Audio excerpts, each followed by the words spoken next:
ஏடிஎம்கேக்கும் டிஎம்கேக்கும் ஓடிட்டு இருக்கிற பிரச்சனை அப்படின்னு ஒரு பார்வை. அதாவது அதிமுக பாஜகவோட கூட்டணியில் இருந்தப்போ அவங்கள அடிமை கிடிமைன்னு இவங்க ஃபுல்லாக சொல்லிட்டு இருந்தாங்க. இப்போ நீங்கள் மட்டும் போறீங்களேன்னு அவங்க பதிலுக்கு கேட்குறாங்க.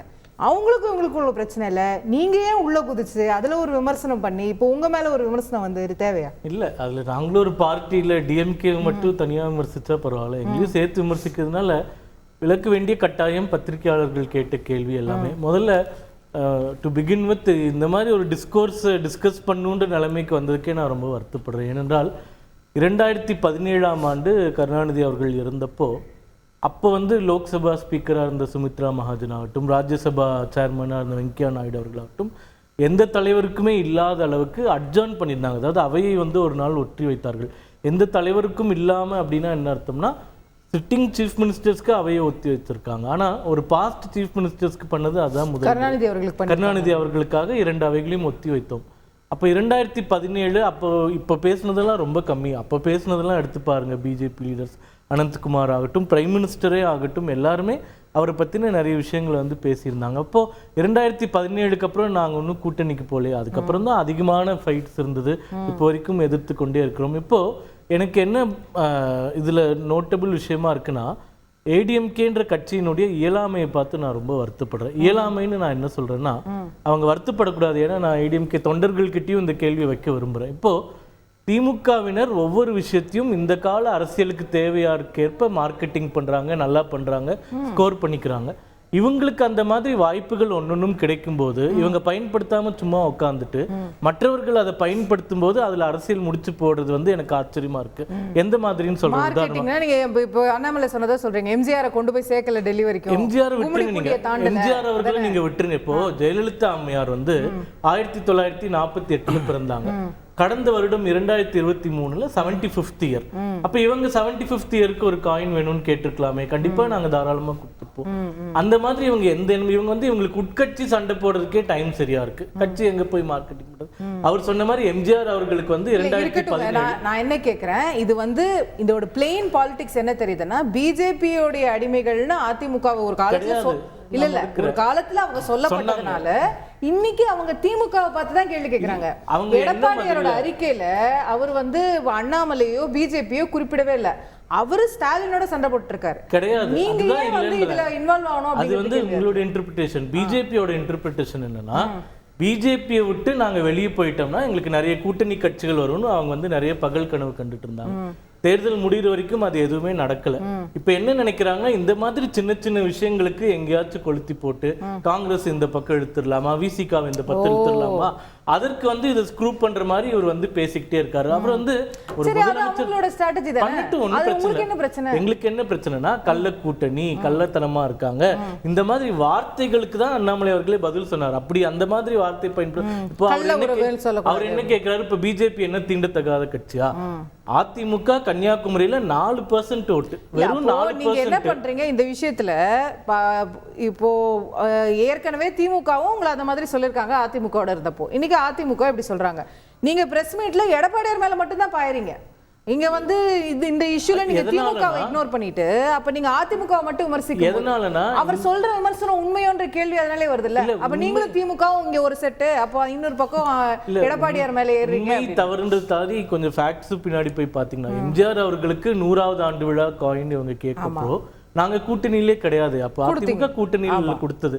அதே மாதிரிதான் கடந்த காலங்கள் காங்கிரஸ் ஆட்சியில் இருக்கும்போது காமராஜர் அவர்களுக்கு, அண்ணாதுரை அவர்களுக்கு, சி சுப்பிரமணியம் அவர்களுக்கு கொடுத்தாங்க.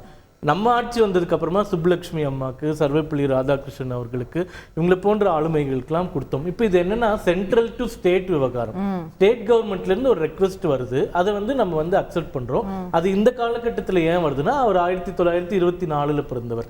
அப்ப 2024 100 வருடம் முடிஞ்ச உடனே தான் அது வெளியிடுறது கணக்கா இருக்கும். ஆனா அவங்க 8 மாசத்துக்கு முன்னாடியே இந்த ப்ராசஸ் ஆரம்பிச்சு அது எல்லாமே ஃபாலோ பண்ணி மத்திய அரசு பிரதிநிதி ஒருத்தர் வர வேண்டும்னு கேட்டதுக்கு அப்புறமா அங்க மேல இருந்து முடிவு செய்யப்பட்டு ஒரு மூத்த மூத்த அமைச்சர். அதாவது பிரைம் மினிஸ்டருக்கு அடுத்தது இன்னைக்கு second in line Rajnath Singh அவர்கள் தான் சீனியாரிட்டியில். அப்போ அவர் வந்து அனுப்பி இது அரசாங்க நிகழ்வை கௌரவிக்கிறதுக்காக நாங்கள் அனுப்புகிறோம். இதுவே வந்து ஜெயலலிதா அம்மாவுக்கு கடந்த வருடம் அதிமுக சார்பில் ஒரு கோரிக்கை வைக்கப்பட்டு 75 வருஷத்துக்கு ஒரு காயினா இதே மாதிரி உரிய மரியாதை கொடுக்கப்பட்டிருக்கும். அதனால இப்போ இதுல வந்து திமுகவுக்கும் ஒரு பதில் சொல்ல வேண்டியது இருக்கு. திமுகவில் இருக்கக்கூடியவங்க என்ன சொல்றாங்கன்னா, மோடி அவர்கள் வந்து ஒரு சர்வாதிகாரி, எதிர்கட்சியை மதிக்க மாட்டாரு, எதுவுமே பண்ண மாட்டாரு. அப்போ அவங்களுக்குமே இதை செஞ்ச செயல் வந்து ஒரு மெசேஜ் தான். எதிர்கட்சின்றதுனால ஒத்தி வைக்க மாட்டாங்க, எல்லாருக்குமே ஒரே ட்ரீட்மெண்ட் தான். சரத் பவார் அவர்களுக்கு பத்ம விபூஷன் எதிர்கட்சியா இருந்தாலும் அவருக்கு தகுதி இருக்குன்னா கொடுக்கக்கூடிய கட்சி தான். ஹேமந்த் சோரன் சிறையிலிருந்து வெளியே வந்து 5 நாட்கள்ல முதலமைச்சர் அப்பாயின்மெண்ட் கேட்டாலும் கொடுக்கக்கூடியவர் தான். ஒரு மிகப்பெரிய ஜனநாயகவாதி மோடி அவர்கள் அப்படின்றது 2 பேருக்குமே மெசேஜ். திமுகவுக்கும் மெசேஜ், அதிமுகவுக்கும் மெசேஜ். இந்த நிகழ்ச்சி மூலமா நாங்க கொடுத்துருக்கோம். இரண்டாவது, அதிமுக மாதிரி நாங்க யாரையும் கூட்டணிக்கு அழைக்கல, சொந்த கால்ல நின்று கட்சியை வளர்த்து ஆட்சிக்கு பிடிக்கணும்னு நினைக்கிறோம். கூப்பிட்டு வந்தாங்க.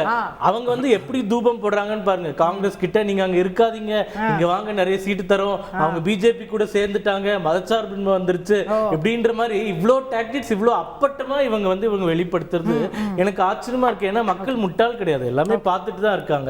அதனால இது என்னன்றது அவங்களே முடிவு செய்வாங்க. திரு மணிகண்டன், காங்கிரஸ் எதிர்பார்த்து தான் இப்போ இந்த பிரச்சனையை கையில் எடுத்திருக்கீங்களோ? தந்தி டிவி நேயர்களுக்கு வணக்கம்மா. வணக்கம் சார். நம்ம ப்ரோக்ராமுக்கு வர்றதுக்கு ஒரு மணி நேரத்துக்கு முன்னாடி தான் அவங்க புதிய சேனல் தந்தி 1 பார்த்துக்கிட்டு இருந்தோமா. நல்ல 2 பாட்டு அடுத்தடுத்து போட்டிங்க.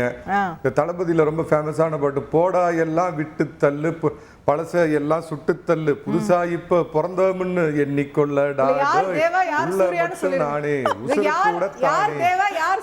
சூர்யா தாங்க,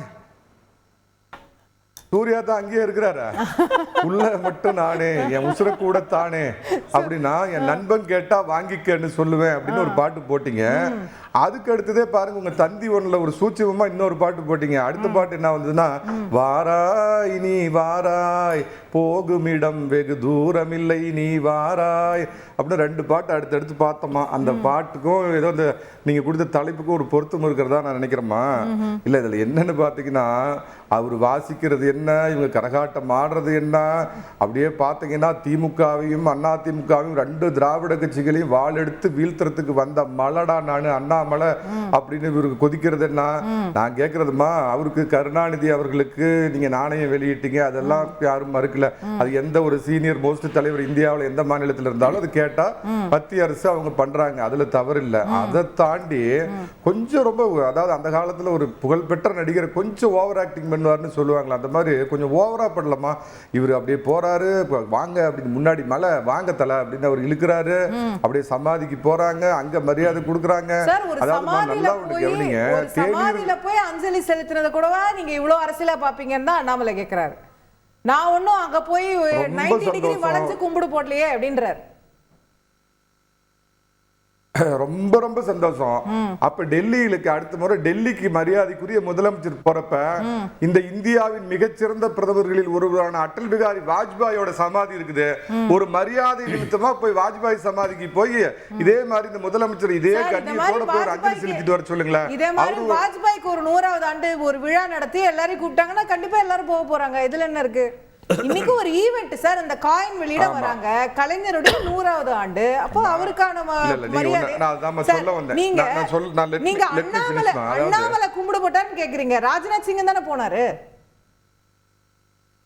ராஜ்நாத் சிங் ஒரு மத்திய அமைச்சர். நான் ஒண்ணு கேக்குறேன், மத்திய பிஜேபி கேட்க மாட்டோம், மாநில பிஜேபியை மட்டும் கேட்போம். மத்திய பிஜேபி அல்ல, அவர் ஒரு கான்ஸ்டிடியூஷன் அத்தாரிட்டி, ஒரு மத்திய அமைச்சருங்கிறது. தனக்கு பிடிக்காத மம்தா பானர்ஜி கூப்பிட்டா கூட போவாங்க, தனக்கு பிடிக்காத கேஜ்ரிவால் கூப்பிட்டா கூட போவாங்க. அத நான் குற்றம் சொல்லல. நாங்க ராஜாங்க ரீதியாக உங்களுக்கு பிரச்சனையா? அண்ணாமலை யாருமா, அவரு போனா எங்களுக்கு என்னமா பிரச்சனை? அதெல்லாம் பிரச்சனை இல்லை, நீங்க போங்க, உருளதாண்டம் போடுங்க, நீங்க தீச்சட்டி எடுத்துக்கிட்டு ஆடுங்க, கருணாநிதி வாழ்கன்னு கோஷம் போடுங்க, அண்ணன் கலைஞர், டாக்டர் கலைஞர், முத்தமிழறிஞர், உடன்பிறப்பேன்னு கூட அவர் போட்டோம். அதை பத்தி எங்களுக்கு கவலை இல்லை. நான் கேட்கறது, தயவு செஞ்சு இந்த பாயிண்ட் பேச அளவு பண்ணுங்க. தேநீர் விருந்துக்கு கவர்னர் கூப்பிடுறாரு, நாங்க திமுக கட்சி ரீதியா போக மாட்டோம் அப்படின்னு ஒரு ஸ்டாண்ட் எடுத்துட்டு உடனே முதலமைச்சர் என்ன பண்றாருன்னா, அந்த காலத்து படத்துல வர மாதிரி ஒரு மறு எடுத்துங்க வச்சுக்கிறார். அந்த மறு எடுத்துட்டா நீயா அப்படிங்கிறவர், நாங்க முதலமைச்சரா மட்டும் போவோம், ஆனா கட்சி ரீதியா நாங்க அதை வந்து நாங்க போக மாட்டோம் அப்படின்னு சொல்லிட்டு அதை அவர் புறக்கணிச்சு அதுக்கு போயிட்டு வந்தாரு. அந்த மாதிரி ராஜ்நாத் சிங் அவர்களோ மத்திய அமைச்சர்களோ அந்த ஒன்றிய அரசு குன்றிய அரசுலாம் நான் சொல்ல மாட்டேங்க, அது மத்திய அரசு தான் ஆச்சுங்களா. அவர் வராரு, இவர் என்ன சம்பந்தம் இல்லாம அண்ணாமலை போய் சமாதியில போய் நின்று கும்பிடுறாரு. அதுக்கு முன்னாடி இவ்வளவு கம்பு சுத்துனீங்களா, அதே மாதிரி அவரை முன்னாடி வாங்க அப்படின்னு இழுக்கிறாங்க. அண்ணாமலை ஒரு கட்சி தலைவர், அவர் எந்த கான்ஸ்டிடியூஷன் போஸ்ட்லயும் இல்ல அப்படிங்கிறப்ப தான் இது சில சந்தேகங்களை ஏற்படுத்துது. இவங்க என்னன்னா, நான் இன்னமும் ஒரு விஷயம், நான் இதுல ஒரு மாறுபட்ட கருத்து சொல்றேன். ரெண்டு பேரும் சேர்ந்தாங்கன்னா, இவங்க ரெண்டு பேரும் எதிர்காலத்தில் ஏதாவது அரசியல் கூட்டணி வச்சுக்கிட்டாங்கன்னா அதிமுகவுக்கு ஸ்வீட் எடு கொண்டாடு கதம் இவங்க கதை ரெண்டு பேரோட கதையும் முடிஞ்சது.